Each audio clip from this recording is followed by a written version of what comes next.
Technology is not only the phones that we use every day or the apps that have AI integrated into them, it can actually be. The first is fire and tools, this being the Stone Age and first on the list. Now tools are the beginning of a long line of innovations, as sharp flakes of stone on the ground were used as the knife. Larger stones were used as hammers and anvils. Now, nothing much happened during this time. So moving on a couple of million years, us Homo sapiens, we accidentally created fire, which kept us warm in the dark, cooked us food on sunny days, and kept us alive during the winter's solace. Nothing much happened during this time period, so we're going to have some quick fire fun facts. Now, cavemen did not actually live in caves all the time. They lived in dwellings and other sort of holes that could be sort of reimagined as the unfortunate war design of World War I and II. But moving along, human expression was used as finger paintings in caves. You know, they would use their hands, they'd create paintings and tell stories through their own imagination. But also, they weren't alone in this time period, as dogs became domesticated during the era. And here's the last one for you. Cavemen did in fact have names like names like me, like Ugh and Zog, as it was easy sounding. Down to the Neolithic Revolution, as the cave people finally came to the consensus of, hey, I think you should live close by to me, as, you know, I've got stuff, you've got stuff, you can still do your pottery and weavering, there's nothing to be worried about. What this did for the economy is that people started to share with one another as livestock numbers went up and crops had more care. But really, this is where some life-changing inventions finally came into play, as we finally got the wheel. We have no person who can take credit for it, but what this did was make things easier to transport across the villages as it went hand in hand with the sleigh. Circling back to the domestication of life, we have the expressive art of pottery, as it teaches individualism and it teaches the heritage, as we do not know who takes credit for most of these inventions, but we do know the continent that does. West Asia is the central piece in the pie, as it's mostly known for its beginning in agriculture. How they evolved from dwellings was thanks to clay. Now clay, most people know from Minecraft, as it turns into a brick when you smelt it, which is not far off for a frame of reference, as it is genuinely life-changing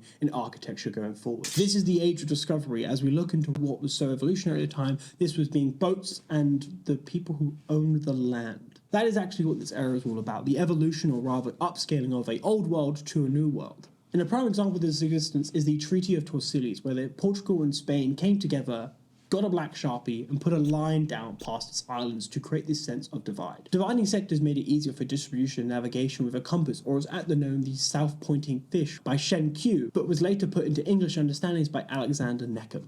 The printing press was made in 1440 by Jonas Gutenberg, where it revolutionized the idea of maps and books. This then led to people put messages in bottles as it washed away, hoping to find whoever it pleases. This marks number 4 on the scale is the Industrial Revolution. Think of factories, carriages, but worst of all, the wage gap. A good example of this wage gap is at the end of Muppets Christmas Carol, where Michael Caine gives a little sock puppet a gold coin for the biggest turkey. That kind of wage gap and that kind of distribution of poor and rich. The British industry were at the top of the game, thanks to the newly opened European market, but also its prices of wood and coal being so cheap in London. Expanding a little further on the revolution, we got James Watt and Matthew Boulton, where they expanded upon original design had. The most notable is in where the amount of heat that would be required would enter the cylinder without immediately being condensed, which means too much manpower was used for such little results. Now, thanks to the steam engine, people and transport and goodies and resources got access to trains. You only have a few plagues to live by, as you got access to all this fancy new stuff. You are basically unstoppable,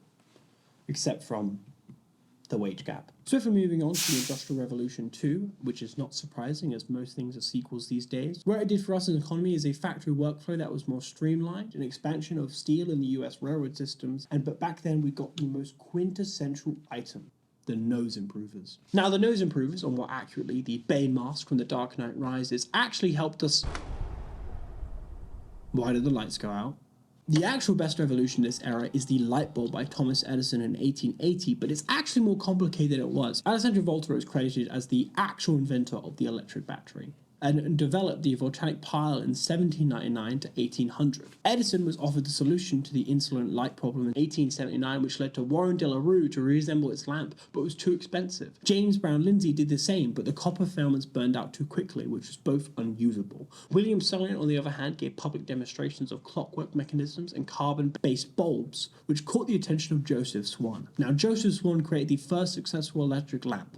and gave public demonstrations of it in the late 1878 and early 1879, but also dabbled with carbonized paper filaments. Thomas Edison's own work created a design that made him the first to a solution of both the scientific and commercial challenges of light bulb design. But that's not without a court battle in the UK that actually sided with Swan's pattern than Edison's. This then led them to work together under the company of Eddie Swan and created the light bulb and everything else we know about lamps moving forward.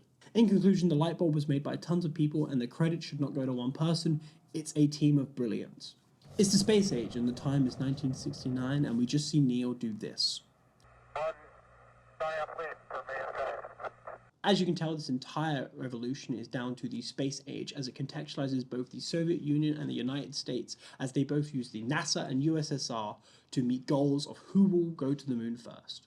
It was the United States. They were first. I literally just showed you the clip. But to me, this is interesting because over 500 million people actually watched the moon landing on their televisions and is widely considered one of the defining moments of the 20th century. It's now the information age, and with it, it's sectored into two distinct areas. One is the primary information age, where it ran through things like newspapers and radios to be more streamlined. The second was through the invention of the internet and satellite televisions. Similar to the printing press, it's a new wave of communication to be heard. With the history starting in 1965, Jim Sutherland creates the Echo prototype, where it had a clock of a 1 second delay, weather forecast, and the calendar. This shaped generations going forward. It means families could now have the chance to play games like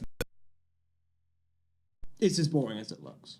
Over time, people transition from analog to digital as the aforementioned calendar is now used on a day-to-day basis. Cinemas are blowing up as it's becoming more mainstream as studios love this idea of computer-generated imagery as it goes from drawings to click and pointers as this paves a way for the end of the decade to ensure all homes are dependent on computers. For households with children, nearly 30% had home computers, so maybe I judged this game too quickly.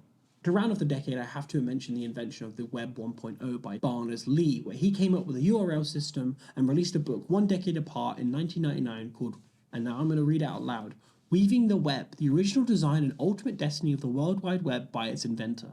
Can you spot what he did for technology? Now, I'm not slamming the guy. He genuinely changed the way that we use day-to-day media, but that's like me making a book called Making of the Sub, the original intention and ultimate guide on spreading butter by the man with the knife. I think you can get the point of what I was doing by the first sentence. It's a new millennium. People are going crazy for Crazy Frog.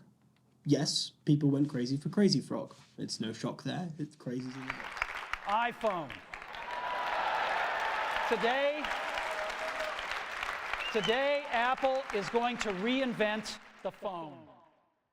Let's talk about Steve Jobs and the introduction to the iPhone, as this one talk changed the world going forward as people became obsessed with what was next for the Apple brand going beyond this. Its reason for being so detrimental is down to its multi-touch display, but also its combined previous efforts of the iPod with music capabilities. The phone app, which allows you to phone people. Its more important feature is the internet. You know, the thing I just talked about moments ago. This time it evolutioned from Web 1.0 to Web 2.0, as it's made by a different Tim and a guy named Dale.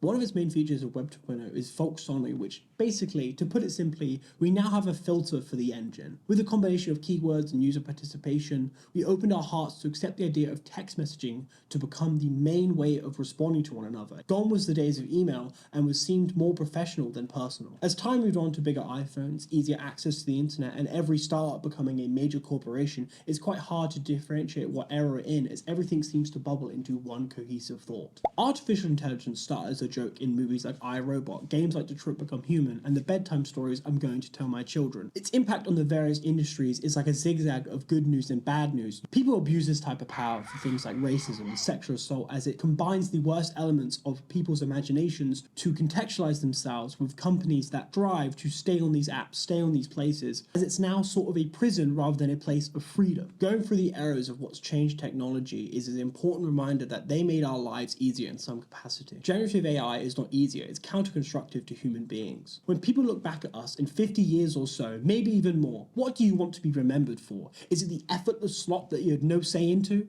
I certainly don't want that for my future, so I'm going to say no to AI and no to the future where we don't have a say in what we want to create.